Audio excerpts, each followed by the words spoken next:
This episode is for the writer who wants to actually finish their memoir manuscript.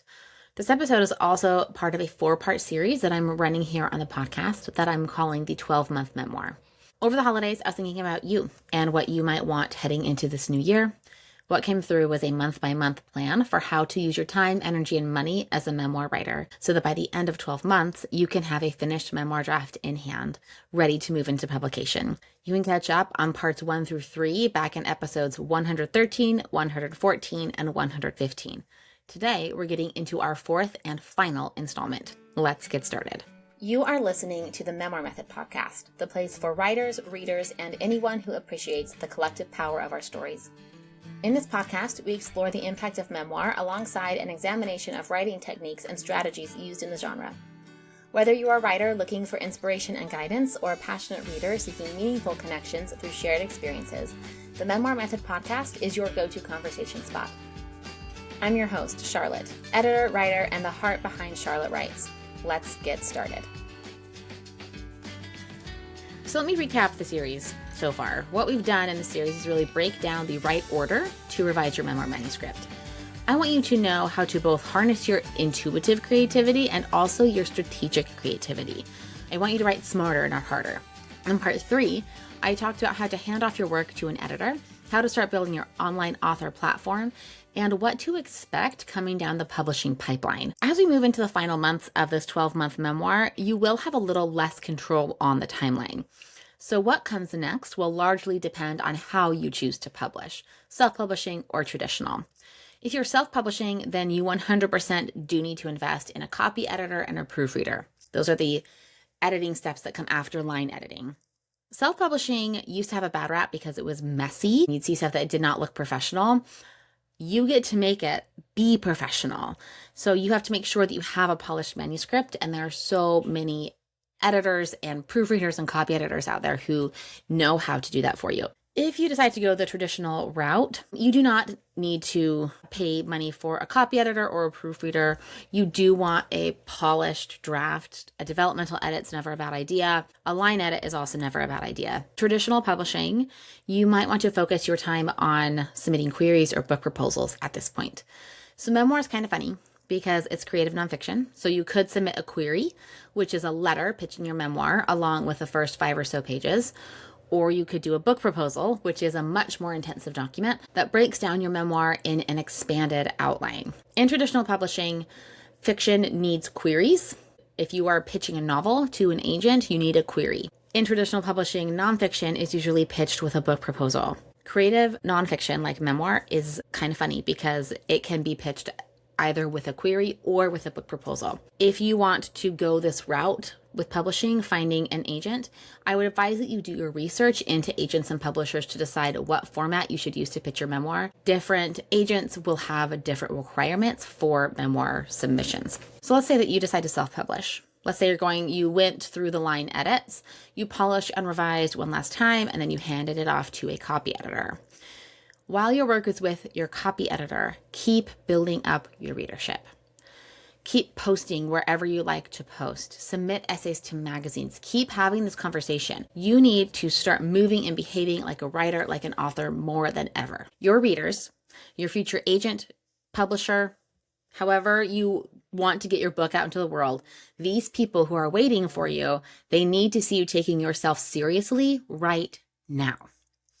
And really, these last months of the 12-month memoir are about taking yourself seriously as an author and moving forward in that publishing process. If you are self-publishing, continue down copy edits and proofreading, and then also start looking into formatting and other professionals to help you create a very polished professional book. If you want to traditionally publish, you can stop after line edits and invest your time into querying and book proposals. And again, continuing to build that author platform. How you use your time and energy now is going to indicate to other publishing professionals and your readers that you are ready to have this conversation and that you are ready to be taken seriously. This stage of publishing is a little bit more elusive and hard to understand for a lot of writers. You've spent so much time invested in the drafting, in the revising, in the edits, in the rewriting. You have spent so much time figuring that out and honestly getting really good at it. And now that you're at this next juncture, this next milestone, it can be really hard to know how to navigate that. That is why in my Memoir Method program, I have an entire phase of the program dedicated to this work, dedicated to understanding publishing, understanding how to publish the way that you want, and how to build that author platform, how to continue moving like an author. The foundational work that you do, we covered that in part 1 of this series. That is still relevant here in part 4, as you are having the conversation now, as you are moving like an author now. My job as your editor is to empower you to show up this way. I want you to feel confident in your message, confident in your conversation.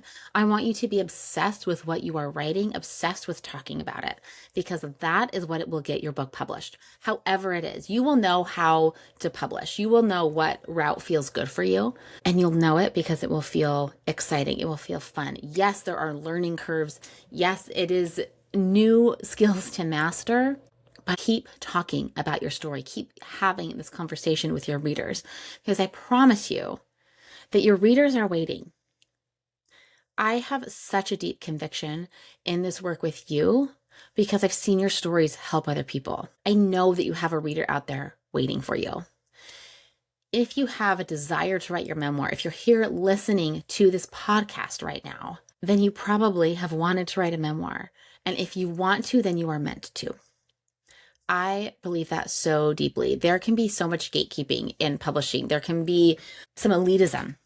And I'm not here for that. I'm not here to play that game in publishing anymore.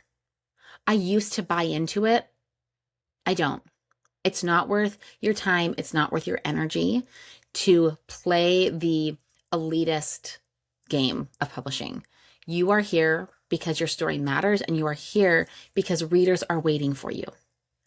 So the longer you take, if you keep spinning in the rewrite loop, again, you will know what the rewrite loop is if you have watched my free training, The Memoir Breakthrough. I'll link to that in the show notes. If you keep spinning in that rewrite loop, if you stall out when it's time to decide how to publish, when it's time to find an editor, if you have a bad experience with an editor and then just stop, you are making your readers wait, and they need you. They need you. That is really what this final stage in this series is about. It's about you taking yourself seriously so that you get your work out there. Because there are people who need your story, and there are people who need your story in your words. You are the only one who can write your memoir the way that you can write it. You're the only one. As an editor, when I am editing someone's work, my job is not to make it sound like me. My job is to make your memoir sound the most like you, to make sure that you are saying exactly what you want to say in the way that sounds like you.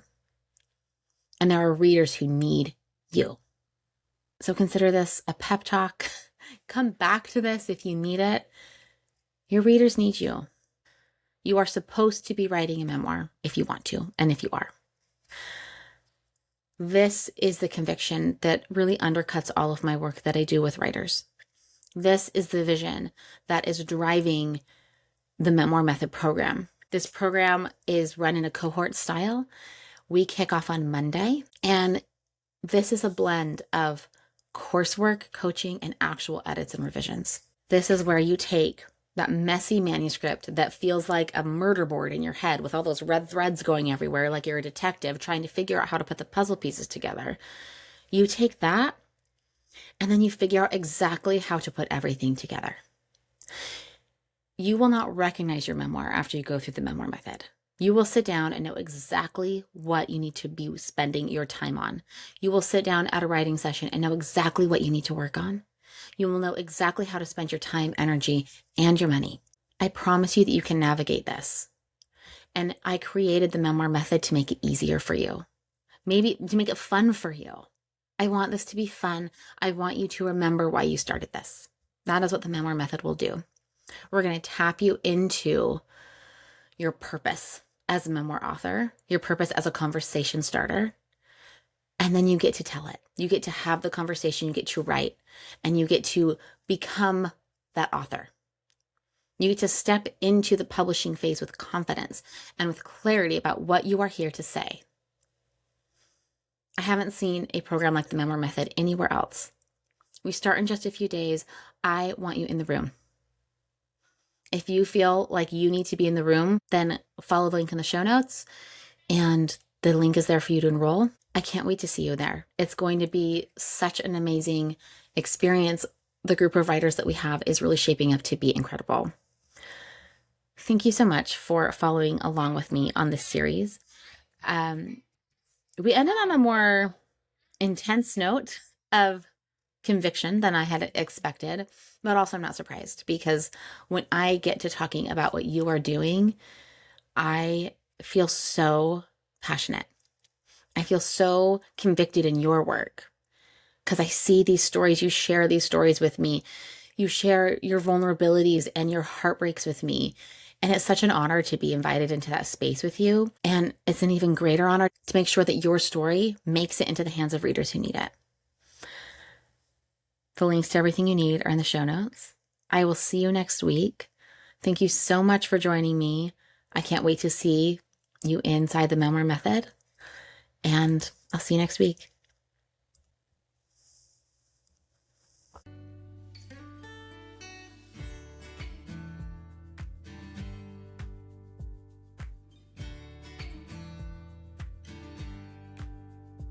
You've just listened to an episode of the Memoir Method podcast. The Memoir Method podcast is presented by Charlotte Writes. If you liked what you heard, the best way to support the show is to subscribe through your preferred podcast player. And if you're feeling especially inspired, I'd love it if you left a 5-star review on Apple Podcasts. Leaving a review really does help other readers and writers like yourself find the show. If you want to continue the conversation, you can find me on my website at charlottewrites.co or on Instagram at charlottejanewrites. Thank you for tuning in. I'll see you next time. And remember that you have a story that matters.